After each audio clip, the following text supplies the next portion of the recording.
अस्सलामुअलैकुम रहमतुल्लाहि वबरकातुहू। प्यारे बच्चों, ऑनलाइन क्लास में आपका फिर से बहुत बहुत वेलकम है। तो बेटा, जैसे कि आपको मालूम ही है, आज हमारा उर्दू का पेपर है। तो उर्दू के पेपर के थोड़े से इंस्ट्रक्शन के लिए ही ये वीडियो बनाई गई है। तो बेटा, इसमें मैं आपको समझा दूँ थोड़ा सा कि आपको किस तरह से ये पेपर करना है, ताकि आप ईज़िली इस पेपर को कर लें। तो बेटा, पेपर करने से पहले अल्लाह ताला का नाम लीजिए। चलिए पढ़िए, बिस्मिल्लाहिर्रहमानिर्रहीम। रब्बी ज़िदनी इल्मा, रब्बी ज़िदनी इल्मा। ए मेरे रब, मेरे इल्म में इजाफ़ा फरमा। ए मेरे रब, मेरे इल्म में इजाफ़ा फरमा। चलिए बेटा, अब मैं आपको थोड़ा सा बता दूं। तो बेटा, सबसे पहला हमारा क्वेश्चन है, सही हर्फ पर गोला लगाओ। सही हर्फ पर गोला लगाओ। तो यहाँ सबसे पहले है सेब, और इस रो में आपको देखना है इस सेब के लिए कौन सा हर्फ जो है वो सही बैठता है, तो उस पर आपको गोला लगाना है। ठीक है।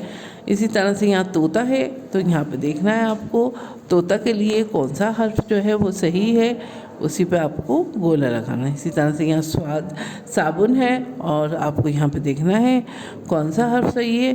तो इसके लिए मैं आपको एक उदाहरण दे देती हूँ कि अगर यहाँ पे बिल्ली होता, अगर यहाँ पे बिल्ली होता और इस रो में बे होता, तो हम बे पे गोला लगाते। इसी तरह से आप यहाँ पे देख लीजिएगा, जैसे जैसे पिक्चर है यहाँ पे, और उन पे आपको सर्कल लगाना है, गोला लगाना है। चलिए बेटा, नेक्स्ट क्वेश्चन है, तस्वीर पहचान के इससे शुरू होने वाला पहला हर्फ लिखो।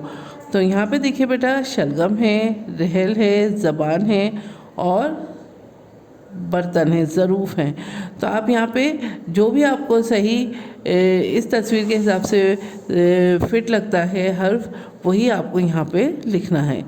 तो इसके लिए भी एक उदाहरण आपको दे देती हूँ कि अगर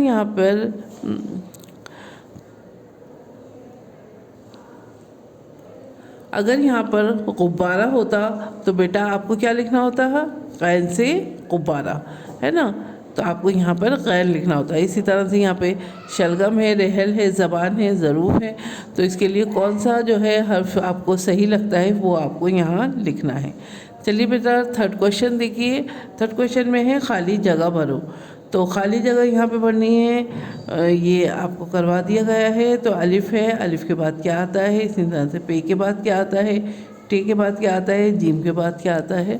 इसी तरह से आपको ये फिल करना है, जैसा भी आपको सही लगता है। ठीक है। तो इसमें कोई प्रॉब्लम नहीं है। फिर भी अगर किसी बच्चे को कोई प्रॉब्लम आती है इस पेपर में, आपकी समझ नहीं आता, तो आप मुझसे कॉल करके पूछ सकते हैं कि मैडम यहाँ पर किस तरह से हम क्या फिल करें। ठीक है। तो चलिए फिर मैं आती हूँ एक और नई वीडियो के साथ। तब तक के लिए अल्लाह हाफिज़।